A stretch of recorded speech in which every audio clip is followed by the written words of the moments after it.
far too many people in the Christian church are not truly converted to God.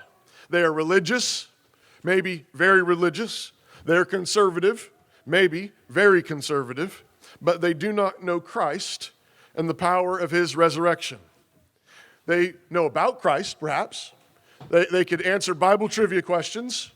They know catechism answers. They know a lot. They have a lot of head knowledge, but they do not know Christ.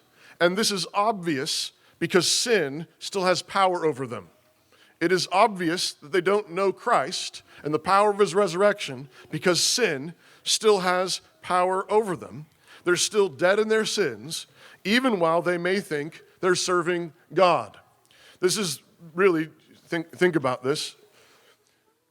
There are millions of Christians in this land, millions of professing Christians in this land, and on this Sunday, of all Sundays, there are perhaps more than ever will be meeting in churches today. This is, if you ever go to church, you go to church on Christmas and Easter, right? And so this is one of those Sundays where we're going to have sort of the highest numbers in church saying he is risen indeed, hearing scriptures read that we've just heard, that he rose from the dead 2,000 years ago. And then many of them will walk out of those churches like nothing happened.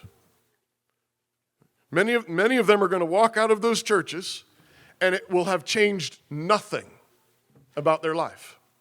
It will not change their marriage. It's not going to change how they're dealing with sin in their life. It's not going to change how they're dealing with their kids. It's not going to change how they're actually living in public, in their businesses, or in the public square. How is it that we have so many millions of professing Christians who have so little impact?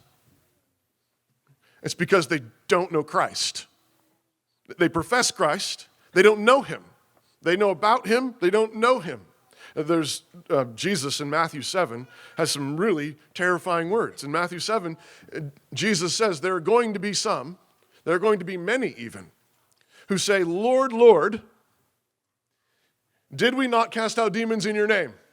Did we not do mighty works in your name? And he says, and I will say to them, depart from me, you workers of iniquity. I don't know who you are. These are people who know God's name, Lord, Lord, who even were able to cast out demons in his name, work miracles in his name, do mighty wonders in his name. But if you keep reading, this is where in Matthew 7, it goes immediately into the parable of the foolish man and the wise men who build their houses on the sand and on the rock. Remember, in the parable, both men heard the word. The man who builds his house on the sand and the man who builds his house on the rock both heard the word. That means they both went to church. They both went to church. They both heard the word. The difference was the wise man obeyed. He heard the word and obeyed. The foolish man doesn't obey. The foolish man hears the word and doesn't obey, but says, Lord, Lord, and maybe has a pretty interesting resume.